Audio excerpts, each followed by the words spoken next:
মালয়েশিয়ায় অধ্যয়নরত বাংলাদেশি শিক্ষার্থীদের জন্য গ্র্যাজুয়েট প্লাস ভিসা চালুর উদ্যোগ নিতে যাচ্ছে দেশটি। এর ফলে হাজারো বাংলাদেশি শিক্ষার্থী মালয়েশিয়ার ক্রমবর্ধমান অর্থনীতিতে উচ্চ দক্ষতা সম্পন্ন চাকরিতে প্রবেশের সুযোগ পাবেন। আজ মালয়েশিয়ায় কেবাংসান বিশ্ববিদ্যালয়ে দেশটির উচ্চ শিক্ষামন্ত্রী জামরি আব্দুল কাদেরের সঙ্গে এক বৈঠকে প্রধান উপদেষ্টা বিষয়টি উত্থাপন করলে তিনি নীতিগতভাবে সম্মত হন। এর আগে সকালে প্রধান উপদেষ্টা প্রফেসর মোহাম্মদ ইউনুসের সঙ্গে তাঁর হোটেলে সৌজন্য সাক্ষাৎ করেন মালয়েশিয়ার শিক্ষামন্ত্রী ওয়াইবি ফাদলিনা সিদেক।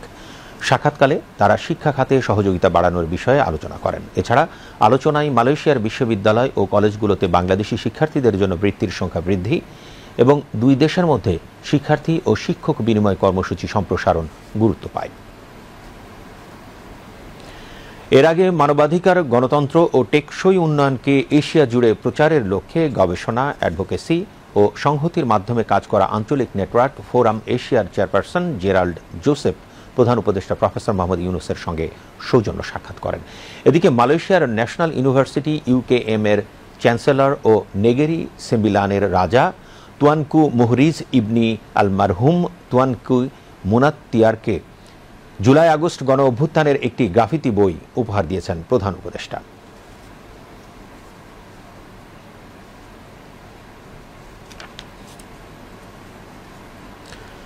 মালয়েশিয়ার শীর্ষ ব্যবসায়ীদের বাংলাদেশে আবাসন, বন্দর, স্বাস্থ্যসেবা ও শিক্ষা খাতে বিনিয়োগের আহ্বান জানিয়েছেন প্রধান উপদেষ্টা প্রফেসর মোহাম্মদ ইউনুস। তিনি আজ কুয়ালালামপুরে মালয়েশিয়ার কয়েকজন শীর্ষ নেতার সাথে একাধিক বৈঠকের সময় এ আহ্বান জানান। প্রফেসর ইউনুস সানওয়ে গ্রুপের চেয়ারম্যান ও প্রতিষ্ঠাতা জেফরি চিয়াকে বাংলাদেশে সাশ্রয়ী মূল্যের আবাসন খাতে বিনিয়োগের আহ্বান জানান, বিশেষ করে শিল্প পার্ক ও অর্থনৈতিক অঞ্চলের কাছাকাছি বসবাসকারী ক্রমবর্ধমান সংখ্যক কারখানা শ্রমিকদের জন্য। তিনি মালয়েশিয়ার অন্যতম বৃহৎ স্বাস্থ্য সেবা প্রদানকারী সানওয়ে গ্রুপকে বাংলাদেশে হাসপাতাল স্থাপন করতেও উৎসাহিত করেন।